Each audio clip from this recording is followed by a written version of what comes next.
নমস্কার বন্ধুরা, আজকে আমি দুটো এক্সারসাইজ দেখাবো কোমরের জন্য।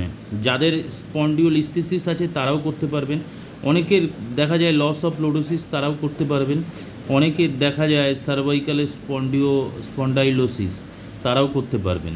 আর বেশিরভাগ ক্ষেত্রে তারাই করবেন যাদের দেখা যাবে কোমরের এই পজিশান, এই পজিশানটা L5S1 L5S1 এর এই দিকটা বেশি ঢুকে গেছে, বেশি বসে গেছে, কোমরে অনেকটাই বসে গেছে ভেতর দিকে, লোডোটিক কার্ভটা বেশি বসে গেছে, তারা এই এক্সারসাইজটা অবশ্যই করবেন।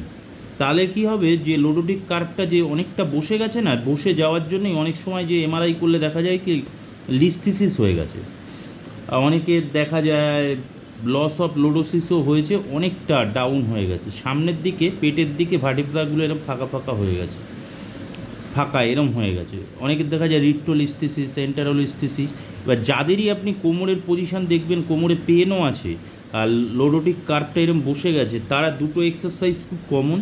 এক হচ্ছে ক্যামেল এক্সারসাইজ আর একটা হচ্ছে সুপারম্যান এক্সারসাইজ। ক্যামেল এক্সারসাইজ আর সুপারম্যান, এই দুটো এক্সারসাইজ তাদের জন্য খুব অবশ্যই করতে হবে। তো আমি দেখাই ক্যামেল এক্সারসাইজটা। ক্যামেল এক্সারসাইজটা কীরকম হয়। ক্যাট কিন্তু করা যাবে না, ক্যাট এক্সারসাইজ একদম করা যাবে না, শুধু ক্যামেলটা করব আমরা, যেহেতু ভেতর দিকে বসে গেছে। ক্যামেলটা করলে ওঠার একটা চান্স থাকে, আর সুপারম্যানটা করলে স্পাইনাল এক্সটেনশন হয়। তো রেডিয়েশন পেন থাকলে কোমর থেকে যদি লোয়ার লিমে রেডিয়েশন পেন থাকে সেই ক্ষেত্রে উপকার হয়। তো আমি দুটোই দেখাচ্ছি।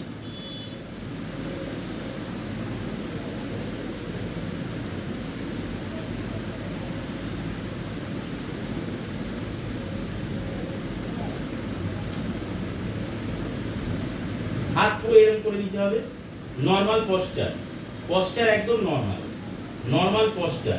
আমরা ক্যাট কিন্তু করব না, ক্যামেলটাই করব। ক্যামেলে কি করতে হয়, মাথা পুরো ডাউন আর পিঠের দিকটা এরকম উঁচু, মাথা পুরো ডাউন, পিঠের দিকটা এরকম উঁচু, আবার নর্মাল,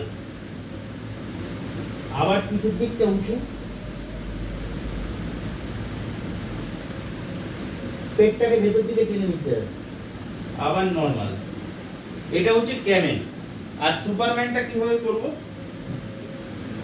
সুপারম্যানটা লেফট লেগ, জানলাটা বন্ধ করে দিই,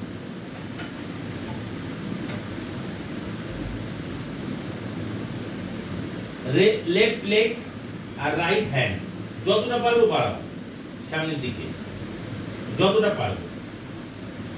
1 2 3 4 5, फिर लेफ्ट हैंड আর right leg, left hand right leg যতটা পারবো বাড়াবো। নেক্সট, পাটা যতটা সম্ভব উপর দিকে উঠবে,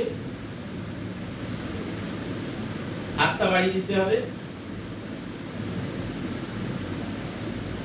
যেন পুরো বডিতে একটা টান ব্যাপার থাকে, টান। তাহলে কি হবে, স্পাইনাল এক্সটেনশন হবে। যত এক্সটেনশন হবে নিচের দিকে লম্বালম্বি, তত সার্কুলেশন ভালো হবে।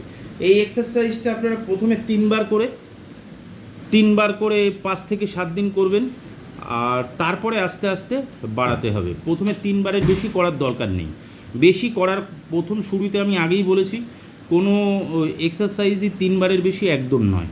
একটা সুপারম্যান এক্সারসাইজ আর একটা ক্যামেল। যাদেরই দেখবেন ওই লোডোটিক কার্ভটা ডাউন হয়ে গেছে, বেশিরভাগ ক্ষেত্রে এই দুটো এক্সারসাইজ করলে আপনারা ম্যাক্সিমাম রিলিফ পাবেন। নমস্কার বন্ধুরা।